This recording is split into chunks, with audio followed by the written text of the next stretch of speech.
Hi everyone, it's Dee Dee from Decor, and I wanted to show you a quick video on how to do trim work without taping off. I did a whole post on how to do it, but I thought I'd show a quick video on how to do the trim work.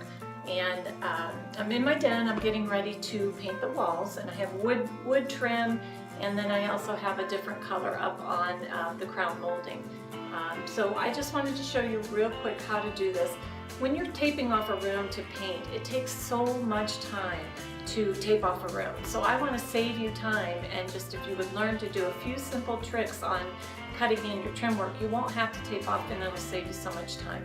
So let me go ahead and I'm going to show you how to do it without paint first, and then I'll show you with paint so you can see.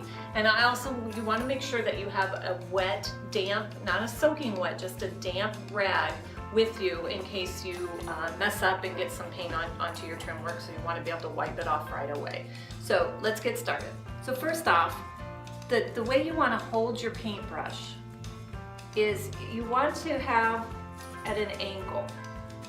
So you want to get as close, you don't want to load your paintbrush up with too much paint, but you want to get as close as you can into that trim work, and just with a slow, steady hand, you want to move that paintbrush along the edge of your trim.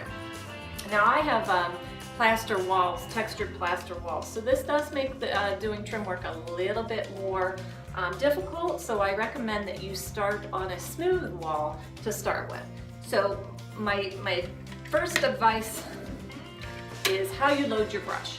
When you dip your brush into your paint, you always want to offload a side of your paintbrush. That way you're not having paint spray all over, because if I would just go like this and then put this all around, I see so many people do this and then they hold that on there, you can drip paint from the paint can to where you're working. So when you're doing trim work, you always want to offload the opposite side.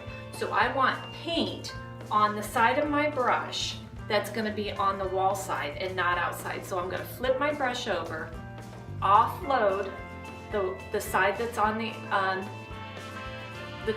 outside of the paintbrush, and then I'm going to pull my brush in and get this paint. So line it up and then start dragging.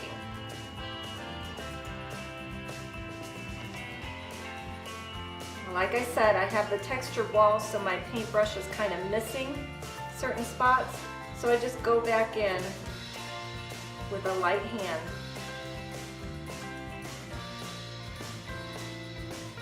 So I load up my brush again, flip it over,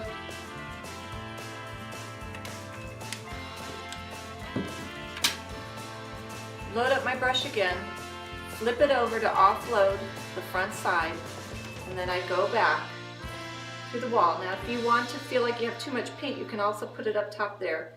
And then I get down in and I start dragging my brush. So I have that top there.